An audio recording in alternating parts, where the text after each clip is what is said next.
How fast would this ball hit the ground without air resistance? In school, you might have heard of several ways to address this problem. One would be to use the Suvat equation, but the other would be to use energy. Because the ball is stationary at the top and maximum energy by the bottom, what we can do is take the gravitational potential difference between the top and bottom and say all of that energy goes into kinetic. This is a commonly known exam trick, and sadly, this only works because all of the potential energy is going into kinetic, or if I was throwing the ball straight up, all the kinetic energy is moving into potential. It doesn't work all the time, or does it? What if I told you there is a way to do this trick all the time? And not only that, this trick turns out to be the most powerful and most commonly used method of mechanics, replacing Newtonian mechanics in higher levels of physics. Today I want to talk about Lagrangian mechanics.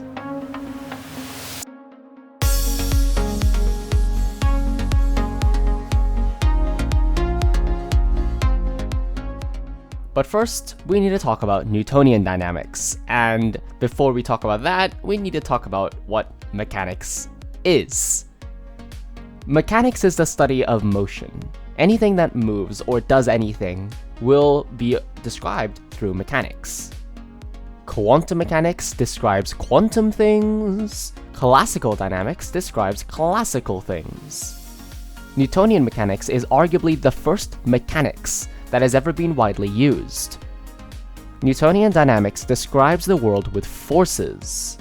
A total force towards the east will make the object accelerate towards the east via F equals ma.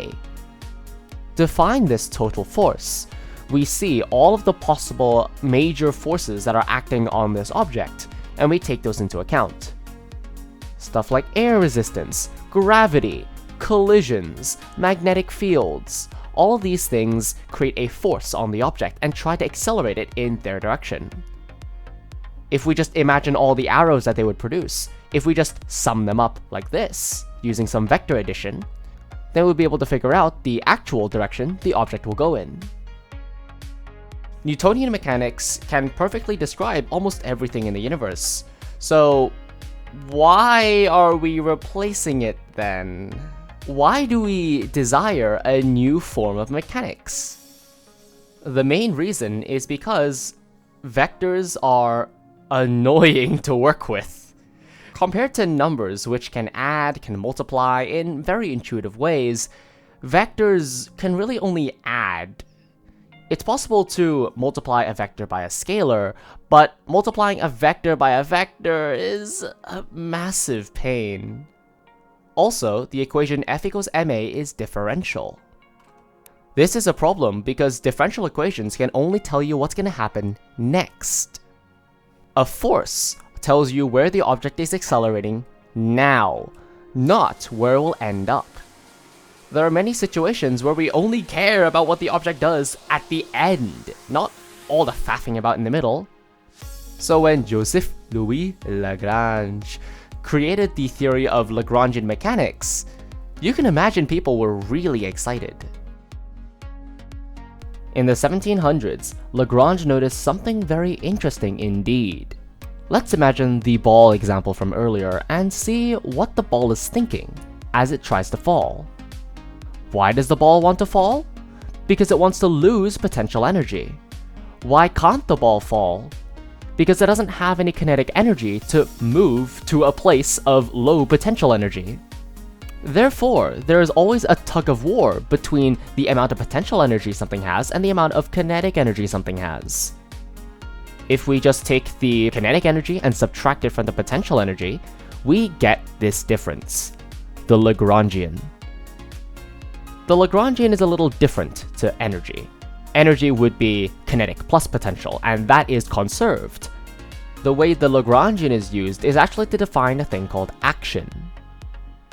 If we want to find the action of the ball, we keep track of it over time and sum up the Lagrangian. The total sum of this, or the integral of the Lagrangian over its path, is the action. The action is called S for the sole purpose of confusing people, But if you considered every possible path the ball will take and choose the path that has the least action in it, it turns out that's the path the ball actually takes.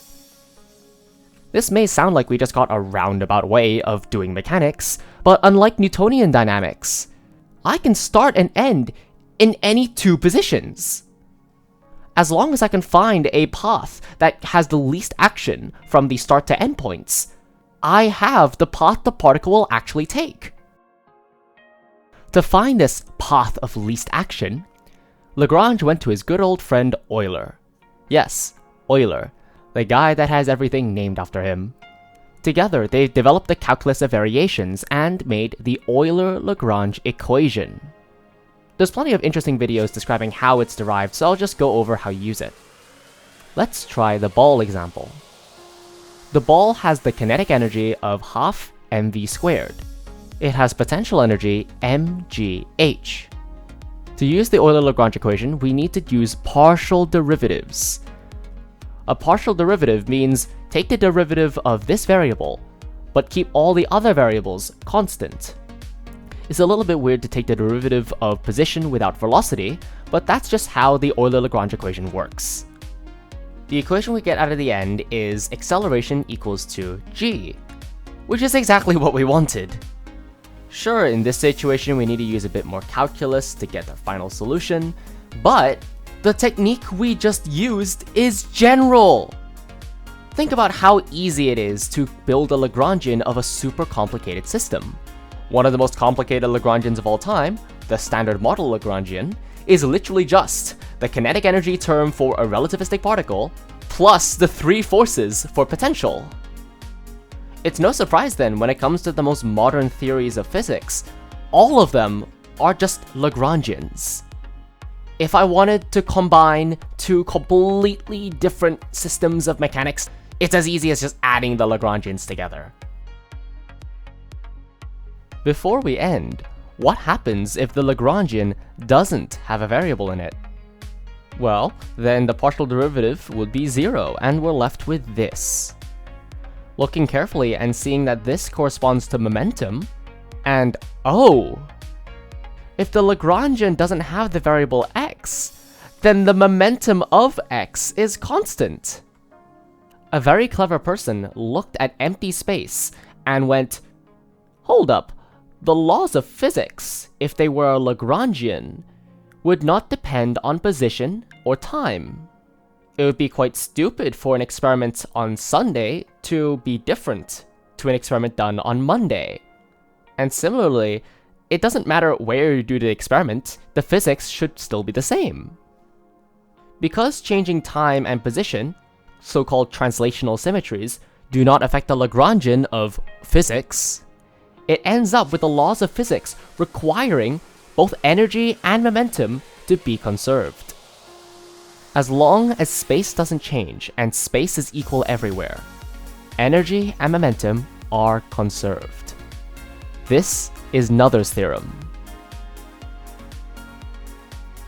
Lagrangian mechanics is the first juicy thing that students learn when coming to university. It's therefore quite sad that it's not shown off just how universal it is. I mean, whenever you do like the kinetic to potential energy trick that I mentioned in the beginning of this video, you are implicitly using Lagrangian mechanics. There are a surprising number of things that just aren't taught that well that I plan to make videos for. Thankfully, 3 Blue 1 Brown Summer Contest is here yet again, pulling me out of my ass to actually do something productive during the summer break. Thank you very much for watching, and have a good evening.